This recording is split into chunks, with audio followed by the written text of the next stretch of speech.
muchas personas me dicen en las calles, Giovanni, todavía a República Dominicana le faltan muchos años para estar a esos niveles como pasa en otros países.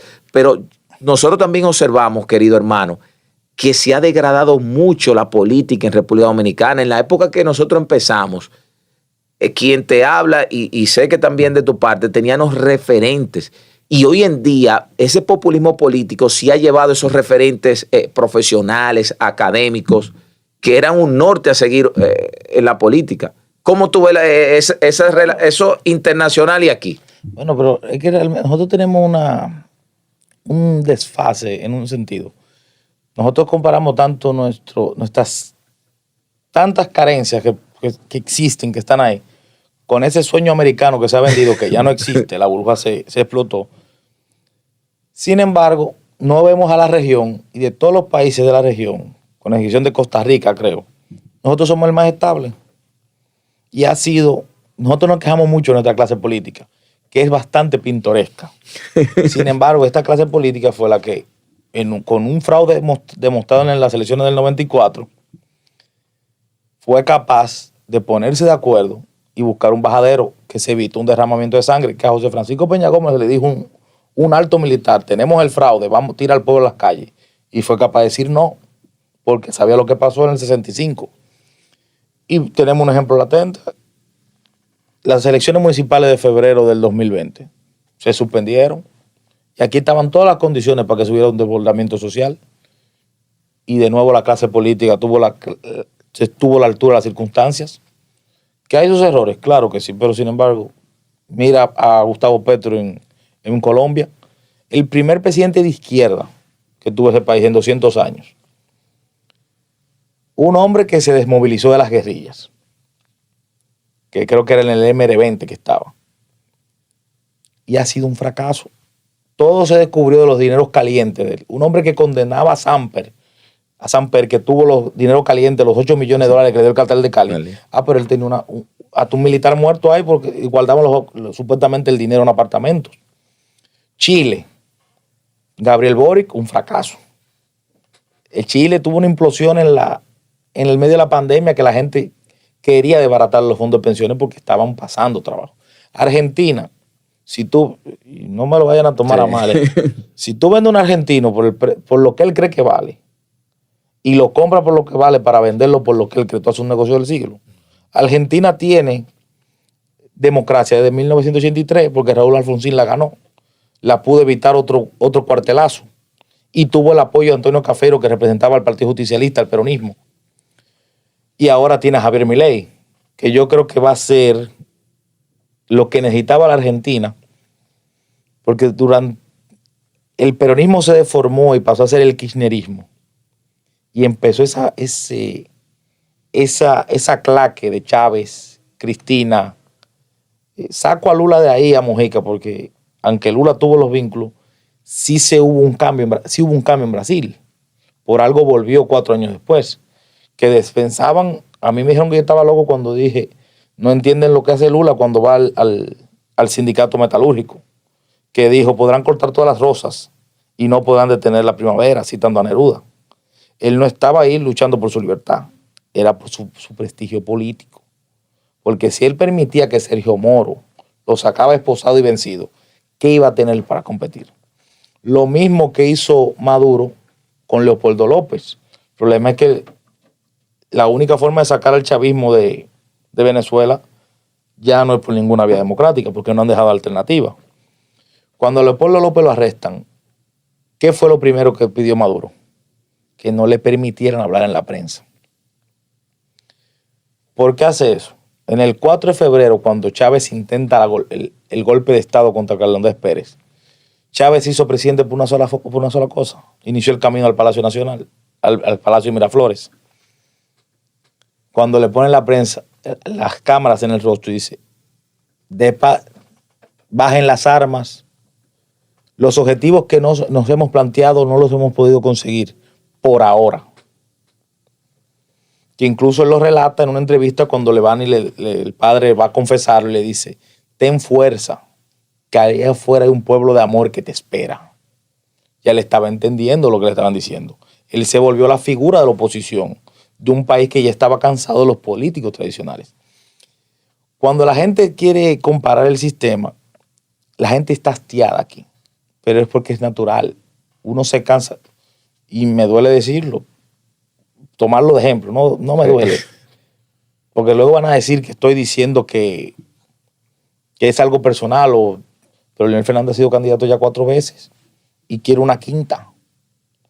Balaguer al final, yo creo que el único político que ha agotado su ciclo histórico en este país, dentro de la democracia ya formal, luego decapitado el régimen que nos construyó durante 31 años, porque la gente se sorprende del clientelismo político el día de las elecciones, pero cuando uno lee de Lilisa Trujillo, de Felidoldo Mejía, las elecciones que se enfrentaron luego de la intervención norteamericana de salida del 24, sí. Horacio Vázquez ganó, se enfrentó a, no recuerdo si fue, a Jacinto Peinado. Se enfrentaron, ¿tú sabes cómo era que se votaba? Tuvieron que ponerle verjas a las urnas para que la gente pudiera votar, porque era dándole bebida, dinero, y se mataban. O sea, este país ha avanzado años luz a lo que era. Pero las sociedades cambian. ¿El PRD es lo mismo que era en el pasado? No.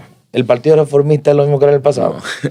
Y el PLD va a concluir su ciclo histórico para mí luego de estas elecciones. Porque es natural. Las transiciones republicanas en este país, luego de que se decapitó el régimen de Trujillo, ¿cuáles eran los 2 partidos enfrentados? PRD, Juan Bosch, Unión Cívica Nacional, Virato Fiallo con el Basta Ya. Unión Cívica, ¿qué pasó con ellos? Desaparecieron. Luego era PRD, Partido Reformista. Luego el Partido Reformista surgió el Partido Revolucionario Social Cristiano, que fue fundado por Alfonso Martínez, que es el fundador de Lados Bon, sí. Y el ex trujillista Mario Rivitini, el difunto, que sí, tiene un libro excelente que es Trujillo, que explica muchísimas cosas, hasta cómo fue el problema que llevó a que eligieran a Tabito de la Maza a cargar con la muerte de Morphy, del piloto que secuestró a Galíndez. Pero eso es para historia. Los partidos tienen un ciclo histórico. Y eso es lo que estamos viviendo hoy en día. Ese ciclo. Y cada vez que inicia el ciclo histórico, la desaparición del sistema de partidos tradicional, es que inicia esa transición republicana. Yo no dudo que estamos cambiando a la Quinta República. Tenemos el primer presidente electo que no nació ni antes ni durante el régimen de Trujillo, sino después. Nació en democracia, que es Luis Abinader. Entonces, la gente tiene que saber que, aún con todo el folclore que tienen nuestros políticos, que tienen, pero aquí ha cambiado mucho. Incluso, yo creo que la Constitución de 2010 es el mejor aporte que dejó el presidente Fernández, porque dejó plasmada un fortalecimiento de la institucionalidad y muchos más controles. Ya nadie puede hacer lo que quiere está la Cámara de Cuentas, un tribunal constitucional. O sea, el tribunal constitucional aquí para lo que sea. Sí. Aquí sale alguien, hasta una ley la pueden vetar. Eso, hay un elemento importante con esta política de los nuevos tiempos. Antes de llegar al poder, el Partido Revolucionario Moderno, yo tenía un discurso de que el PRM representaba ese relevo generacional en la política, porque tenían actores que ya muchos de ellos terminaban su ciclo, y hoy observamos muchos funcionarios jóvenes acompañando a Luis Rodolfo Abinader Corona. Pero ¿qué hemos observado? Por ejemplo, en la época de José Francisco Peña Gómez buscaba legisladores, intelectuales, académicos, gente que eran referente profesional en su área. Pero hoy en día observamos que ese populismo político, las redes sociales, se ha relegado esos políticos bien formados en el ejercicio gubernamental y también político. Hoy es cierto que estamos en otro tiempo, pero ¿por qué hablo de esa forma? En el caso, Jesús, te podemos observar tus análisis, tú eres un amante de la lectura, la historia. O sea, hoy no existen jóvenes como tú haciendo proselitismo político. Y antes existían muchos Jesús, antes existían muchos Giovanni Morillo, pero hoy no lo observamos. Bueno, es que Y no es que yo quiero los políticos son... ¿De dónde salen los políticos? del pueblo. Entonces, y la democracia es un voto, un hombre, y se imponen las mayorías. Sí. Entonces, Pero a veces observamos cosas que no... La realidad es que hay muchos legisladores.